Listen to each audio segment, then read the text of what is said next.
everybody. Hi. It's nice to see you even like this. Today is Day of Reading, which is a really special day for us. And yes, yeah, you can read some books too. Yeah, you can read with us. Yeah, Nomad's here too to read with us. And I'm going to read you a book that I love called The Wednesday Surprise. And it's by Eve Bunting, and it's illustrated by Donald Carrick. The Wednesday Surprise. I like surprises, but the one Grandma and I are planning for our dad's birthday is the best surprise of all. We work on it Wednesday nights. On Wednesdays, Mom has to stay late at the office, and my brother Sam goes to basketball practice at the Y. That's when Grandma rides the bus across town to stay with me.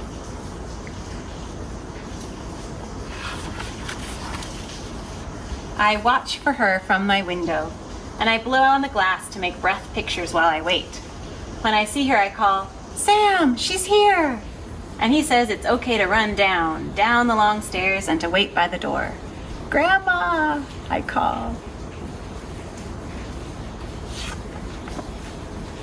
"Anna!" She's hurrying, her big cloth bag bumping against her legs. We meet and hug. She tells me how much I've grown since last week, and I tell her how much she's grown too, which is our joke. Between us, we carry her lumpy bag upstairs. I show Grandma my breath picture, if it's still there. Mostly she knows what it is. Mostly she's the only one who does. On Wednesday nights, we have hot dogs. "Have you heard from your dad?" Grandma asks Sam. "He'll be back Saturday, same as always," Sam says, "in time for his birthday." "His birthday?"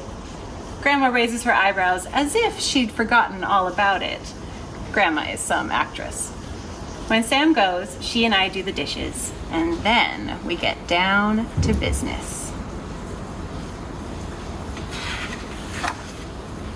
I sit beside her on the couch, and she takes the first picture book from her bag. We read the story together, out loud, and when we finish one book, we start a second. We read for an hour, get some ice cream, and then read some more. Grandma gives me another hug. "Only 7 years old and smart as paint already." I'm pleased.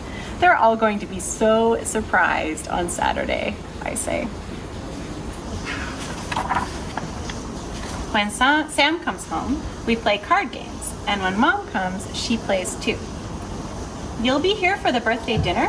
Mom asks as Grandma is getting ready to leave. "Oh yes, the birthday," Grandma says vaguely, as if she'd forgotten again, as if we hadn't been working on our special surprise for weeks and weeks. Grandma is tricky. "I'll be here," she says. Sam walks Grandma to the bus stop. As they're going down the stairs, I hear him say, "What have you got in this bag, Grandma? Bricks?" That makes me smile. Dad comes home Saturday morning, and we rush at him with our happy birthdays. He has brought Sam a basketball magazine and me a pebble, smooth and speckled as an egg, for my rock collection. "I found it in the desert, close to the truck stop," he says. "It was half covered with sand."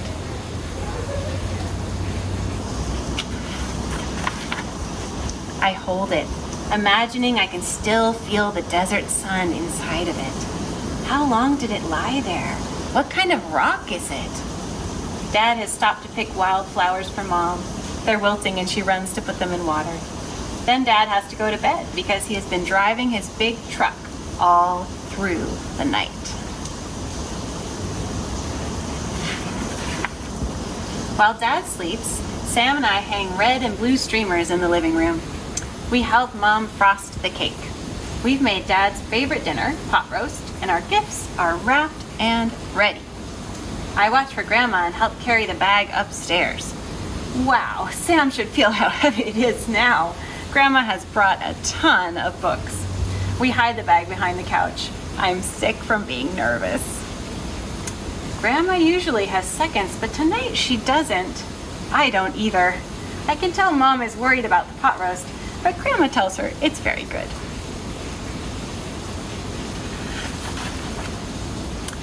Are you feeling well, Mama? Dad asked Grandma.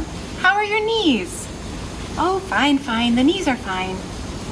Dad blows out the birthday candles and we give him his gifts. Then Grandma shoots a glance in my direction and I go for the big bag and I drag it across to the table. I settle it on the floor between us. Another present? Dad asks. It's a special surprise for your birthday, Dad, from Grandma and me. My heart's beating awfully fast as I unzip the bag and I give the first book to Grandma. It's called Popcorn. I squeeze Grandma's hand and she stands and she begins to read. Mom and Dad and Sam are all astonished. Dad jumps up and asks, "What's this?" But Mom shushes him and pulls him back down. Grandma has the floor. She finishes Popcorn, which takes quite a while, gives the book back to me, and beams all over her face.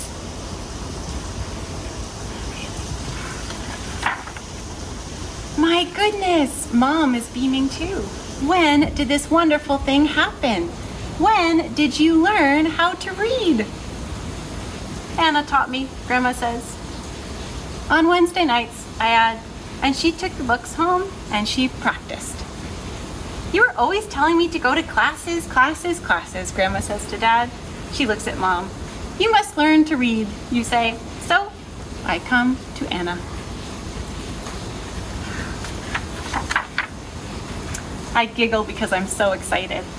Grandma reads and acts out the Easter pig and the Velveteen Rabbit.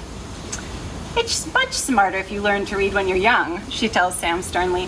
The chance may pass along with the years. Sam looks hurt. But I can read, Grandma.